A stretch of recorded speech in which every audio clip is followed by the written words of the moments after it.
Good morning, class 8. Welcome back to your biology classroom once again. Hope all of you watched the last video. Today I am going to start advantages and disadvantages of vegetative propagation. So at first, advantages. Vegetative propagation is a faster method of growing plants than growing them from seed. So normally seed germination के द्वारा हम लोग जो plant produce कर सकते हैं उसे ज़्यादा जल्दी हो जाता है वेजिटेटिव प्रोपागेशन के द्वारा growing process. Next, plant produce by vegetative propagation beer flowers earlier then those produced from seed. तो सीड जर्मिनेशन होने के बाद, प्लांट फॉर्मेशन होने के बाद जब फ्लावर पेयर होता है तो उससे ज़्यादा अर्लियर प्रोसेस में हो जाता है जब हम वेजिटेटिव प्रोपागेशन प्रोसेस अप्लाई करेंगे. Vegetative propagation is extremely useful for the production of seedless plants such as banana, grapes and sugarcane. The third point is very important. So basically vegetative propagation is an extremely useful process. For what? Because seedless plants such as the banana, grapes or sugarcane.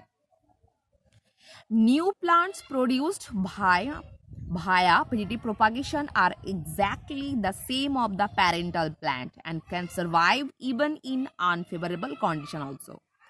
So normally vegetative propagation के द्वारा हम लोग जो plant produce कर सकते हैं, these are the same identical to their parent plants and can survive in unfavorable condition also.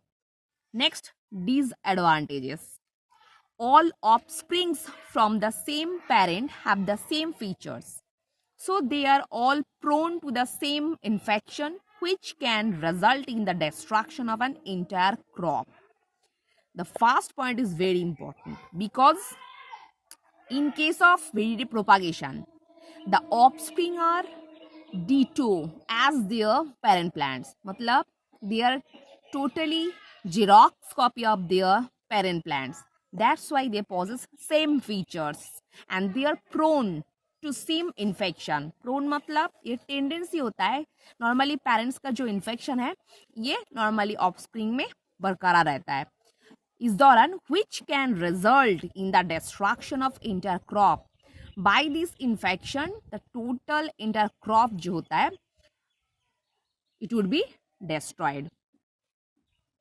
Over a period of time, newer generation of plants produced via vegetative propagation lost their vigor. मतलब एक ही time में shorter period में बहुत सारा plant produce होने के कारण normally उन लोगों का जो खुद का जो फीचर है, मतलब उन लोगों का जो प्रॉपर्टीज होता है वो बहुत लो क्वालिटी का हो जाता है. There are chance to overcrowding as there are no dispersal. As there is no dispersal of seed, basically by this process एक साथ बहुत ज़्यादा प्रोडक्शन होने के कारण ओवरक्राउडिंग हो जाने के बाद बहुत प्लांट मतलब अपना प्रॉपर्टीज खो देता है. Next, here is a fill in the blanks. The reproductive sex cell are known as gametes. Next, multiple fission occurs in certain algae such as the chlorella and chlamydomonas. Next, vegetative propagation takes place in plants which do not produce seed. Next, dazzard the organ of vegetative propagation in potato. Answer is tuber. Sugarcane and the pineapple plants are grown by cutting method. In grafting, a stem cutting called scion from one plant is attached and tied to the rooted stem called stalk of another plant. Dash is also called micropropagation. Answer is tissue culture. Next, sexual reproduction in plants. This process is quite tough. So, let's start. Sexual reproduction is the common method of reproduction in flowering plants. So basically, sexual reproduction is found in flowering plants. Seeds are produced as a result of sexual reproduction, which germinate and grow into new plants.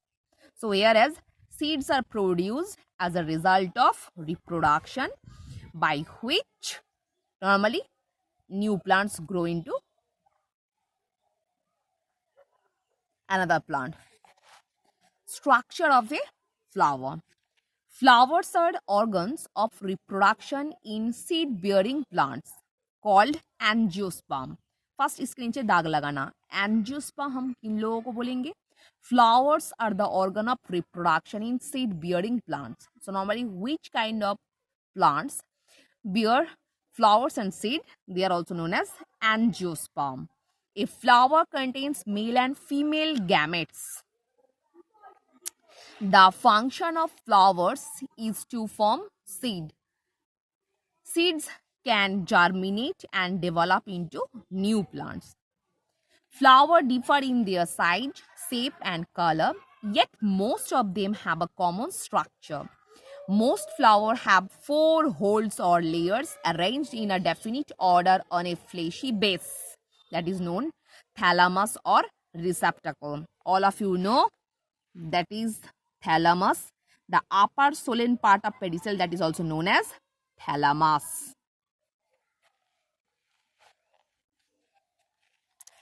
The 4 holes are calyx, corolla, androecium and gynoecium or pistil. The outer 2 holes comprises the calyx and corolla. मतलब the outer holes, these are calyx and corolla, sepals and petals. These are sepals and these are petals. So these are 2 outer organs of flower. Next, the inner 2 hole comprises androecium or stamens and gynoeciums or carpels. Androecium is the male part of flower while the gynoecium is the female part of the flower. All of you know, already you have read in the previous class. They take part in reproduction. The structure of the typical flower is described in figure 2.2. So all of you know, normally a flower consists with 4 holes. The outermost hole is sepals. After that, petals. Next, inner parts are androecium and gynoecium. And that is stalk by which flower attached to its stem, that is pedicel. And the uppermost basal solen part of this pedicel is also known as thalamus. Next, types of flower. Most flowers have all the 4 holes.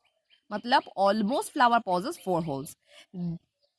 These are sepal, petals, androecium and gynoecium. They are called complete flowers. So which flower possesses 4 parts? They are complete flowers. Since both androecium and gynoeciums are present in these flowers, they are also called bisexual flowers or hermaphrodite flowers.